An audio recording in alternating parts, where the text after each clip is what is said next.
এমি কিছুক্ষণ আগে এখানে যারা প্রশাসনের কর্মকর্তারা রয়েছেন, কলেজ কর্তৃপক্ষ, তারা কিছুক্ষণ আগে তাদের যে বৈঠকটি, সেই বৈঠকটি তারা সম্পূর্ণ করেছেন। শেষ করে তারা এরপরেই কথা বলেছেন পুলিশ প্রশাসনের সাথে।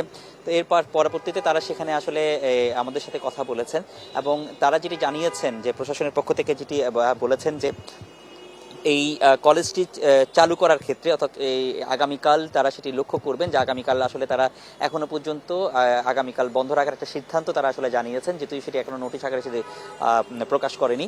এর পরবর্তীতে শুক্রবার রয়েছে এবং শনিবার রয়েছে। এই শনিবারের পরে রোববার থেকে আসলে কলেজটি পুরোদমে চালু করার যে প্রক্রিয়া, সেটি আসলে প্রাথমিকভাবে তারা সিদ্ধান্ত তারা এটা নিয়েছেন।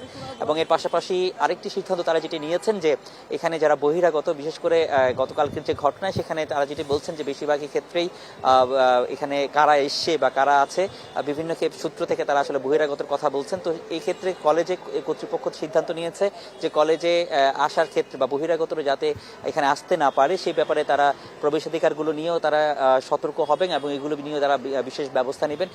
পাশাপাশি তারা পুলিশ প্রশাসনের সাথে কথা বলে এই বহিরাগত যাতে আসতে না পারে এবং তারা যাতে এখানে কোনো রকম বিশৃঙ্খলা সৃষ্টি করতে না পারে, সেই ব্যাপারেও কিন্তু তারা এখানে উদ্যোগ নেবেন বলে তাদেরকে আশ্বাস করেছেন এবং আশ্বস্ত করেছেন। এবং প্রশাসনের পক্ষ থেকেও এখানে আগামী 1 মাস পর্যন্ত এখানে পুলিশ মোতায়েন থাকবে বলে, পুলিশের সহযোগিতা পাবেন, সেই সহযোগিতা পাবেন বলে তারা জানিয়েছেন। তো এখনকার যে পরিস্থিতি, যে এখানে এখন কিন্তু পরিবেশটা অনেক শান্ত রয়েছে, নিরাপত্তা রয়েছে এবং এখানে যে ডিগ্রি দ্বিতীয় বর্ষের যে পরীক্ষাটি হওয়ার কথা, সেটি আসলে কিছুক্ষণের মধ্যেই সেই পরীক্ষাটি আসলে শুরু হবে। তারই কার্যক্রম সবগুলো আসলে সেভাবে চলছে। তো সব মিলিয়ে পুলিশ প্রশাসনের পক্ষ থেকেও আশ্বস্ত করা হয়েছে যে সার্বিক যে সহযোগিতা সেটি করা হবে।